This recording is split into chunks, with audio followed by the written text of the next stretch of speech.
Waalaikumsalam warahmatullahi wabarakatuh. Siang semua. Siang. Nah, baiklah, sebelum kita memulai pelajaran, kepada ketua kelas untuk membaca doa terlebih dahulu. Silakan. Berdoa mulai. Bismillahirrahmanirrahim. Rabbi zidni ilma warzuqni fahman.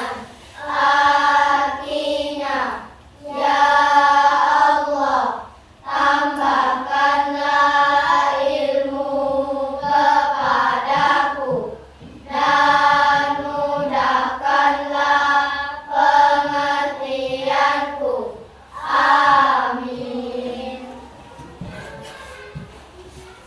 Baiklah, sebelum kita mulai pelajaran, hari ini anak-anak ibu hadir semua? Hadir. Baik, sebelum kita memulai pelajaran kita pada hari ini, ibu ada memberikan ice breaking. Ice breaking itu gunanya untuk supaya kalian belajar lebih fokus dan rileks. Baiklah, memulai. Begini sistematisnya. Seandainya kata ibu selamat pagi, tepuk tangannya 1 kali. Baik. Terus kalau ibu ucapkan selamat siang, tepuk tangannya 2 kali. Baik. Seterusnya, jika ibu ucapkan selamat malam, tepuk tangannya separuh. Oke? Baik, kita mulai. Seandainya ada salah tepuk, ibu kasih hukuman ya, nyanyi. Oke? Bisa, boleh? Oke. Baik, kita mulai. Selamat pagi. Selamat siang. Selamat malam. Lanjut, selamat pagi. Selamat siang. Selamat siang. Selamat malam.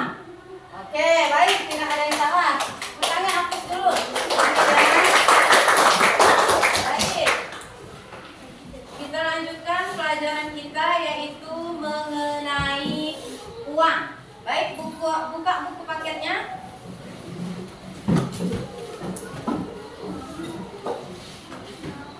Ibu mau tanya, apakah uang itu penting?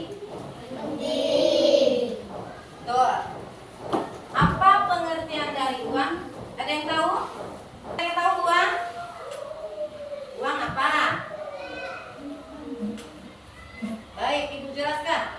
Uang adalah alat tukar standar pengukur nilai satuan hitung untuk pembayaran yang dikeluarkan oleh pemerintah dalam bentuk kertas, emas, dan logam. Ya, definisi uang adalah alat tukar yang standar pengukur nilai satuan hitung yang sah yang dikeluarkan oleh pemerintah berbentuk uang kertas, emas, dan logam. Nah, itu adalah definisi uang. Pentingnya uang karena kalau tidak ada uang, kita tidak bisa dipisahkan dari uang. Ya kan? Mau jajan harus uang. Naik angkot pakai uang. Baik, selanjutnya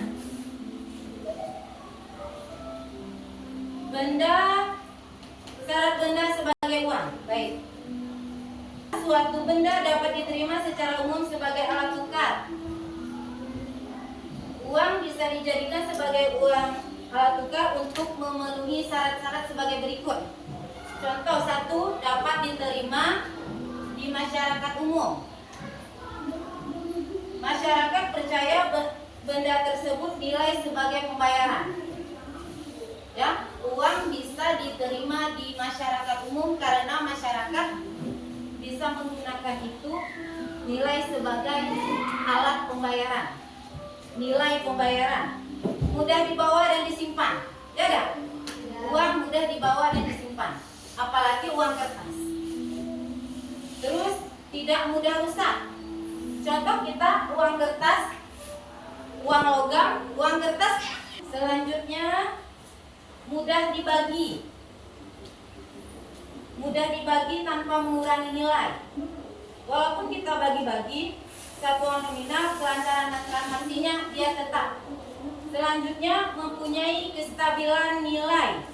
Nilai tidak secara drastis agar masyarakat tetap mau menyimpannya. Selanjutnya harus ada kontinuitas, penggunaannya berlangsung dalam jangka waktu lama. Uang kan jangka waktu lama, entah berapa tahun kemudian baru diganti. Nah, bisa digunakan. Nah, ibu tanya lagi, masih ingat tadi definisi uang? Ada siapa yang dapat definisi uang? Selanjutnya, fungsi uang dibedakan menjadi dua, fungsi asli dan fungsi turunan. Fungsi asli ini sebagai alat tukar dan sebagai alat satuan hitung. Ada dua ya, fungsi asli terbagi menjadi dua, sebagai alat tukar dan sebagai alat satuan hitung. Sebagai alat tukar contohnya seperti membeli barang. Kita membeli barang atau jasa, menukar uang 20 juta dengan sesuatu benda. Selanjutnya sebagai alat satuan hitung. Sebagai satuan hitung yaitu digunakan untuk menentukan besarnya nilai atau harga barang. Contoh 3.500.000 menunjukkan nilai buku lebih tinggi daripada bolpen seharga 2 juta. Itulah berarti fungsi uang dibedakan menjadi fungsi asli dan fungsi turunan. Fungsi asli dibagi dua, sebagai alat tukar dan sebagai satuan hitungan. Oke, selanjutnya fungsi turunan. Nah, turunan ini ada fungsi sebagai alat pembayaran, sebagai alat penimbun kekayaan. Alat pembayaran contohnya melunasi kewajiban, seperti membayar utang. Nah, itu sebagai alat pembayaran. Terus sebagai alat penimbun kekayaan. Tahu penimbun kekayaan? Aset seperti tanah, beli rumah. Nah, itu menimbun kekayaan.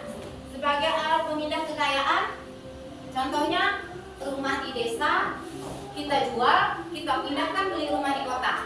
Nah, itu sebagai alat pemindah kekayaan. Selanjutnya sebagai alat pendorong ekonomi, kegiatan ekonomi, mendorong orang bekerja dan berinvestasi.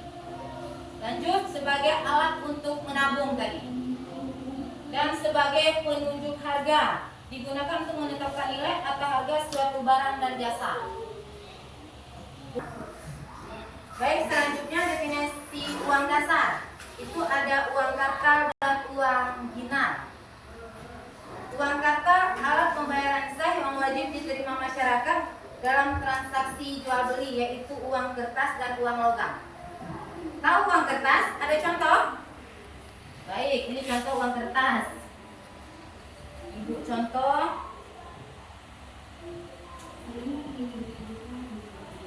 2.000 dan 100.000 ini uang kertas.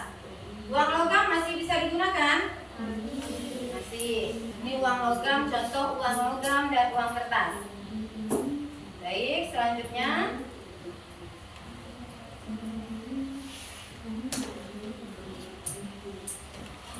definisi uang dinar yaitu yang disimpan di rekening koran yang bisa kita ambil melalui transaksi pakai cek, biljet, giro atau surat pemerintah pembayaran lainnya. Baiknya, selanjutnya pengertian uang kata. Tapi ibu mau nanya dulu nih, apa tadi fungsi uang dibedakan menjadi dua? Fungsi apa? Fungsi asli dan fungsi turunan. Fungsi turunan ibu tanya, ada yang tahu? Sebagai apa? Satu aja contohnya. Sebagai alat apa tadi? Ada yang tahu? Oke, sebagai alat pembayaran. Baik, pintar. Ya, ingatkan sebagai alat pembayaran, sebagai alat penimbun kekayaan, pemindah kekayaan, sebagai alat pendorong kegiatan ekonomi, dan sebagai alat untuk menabung dan penunjuk harga. Nah, itu ya, itu yang turunan. Fungsi uang terbagi menjadi dua, yaitu fungsi asli dan fungsi turunan. Baik. Tadi definisi uang, uang kartal dan uang gira. Uang kartal yaitu pembayaran sah yang wajib diterima masyarakat dalam transaksi jual beli, yaitu uang apa nih? Uang kertas sama logam. Oke, itu uang kartal. Ini uang kartal ya, uang kertas dan uang logam. Selanjutnya uang gira yang disimpan, dana yang disimpan di rekening. Nah, itu adalah uang gira. Baik, pentingnya uang kartal. Uang kartal adalah pembayaran sah dan wajib diterima oleh masyarakat dalam transaksi jual beli sehari-hari. Ini dikeluarkan oleh negara berdasarkan undang-undang.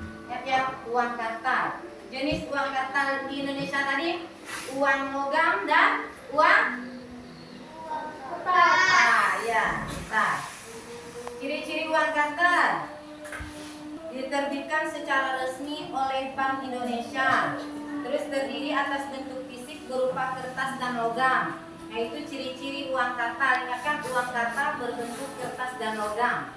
Ciri-cirinya terdiri dari berupa kertas dan logam dan diterbitkan secara resmi oleh otoritas moneter oleh Bank Indonesia. Di uang kartal tadi apa ciri-ciri uang kartal? Ada yang tahu? Kertas dan logam. Kertas. Betul tuh, ya. Jenis ciri-ciri uang kartal berbentuk kertas dan logam. Baik. Sebelum Ibu menutup pelajaran ini, apa kesimpulan dari pembelajaran kita pada siang hari ini? Ada yang bisa menjawab?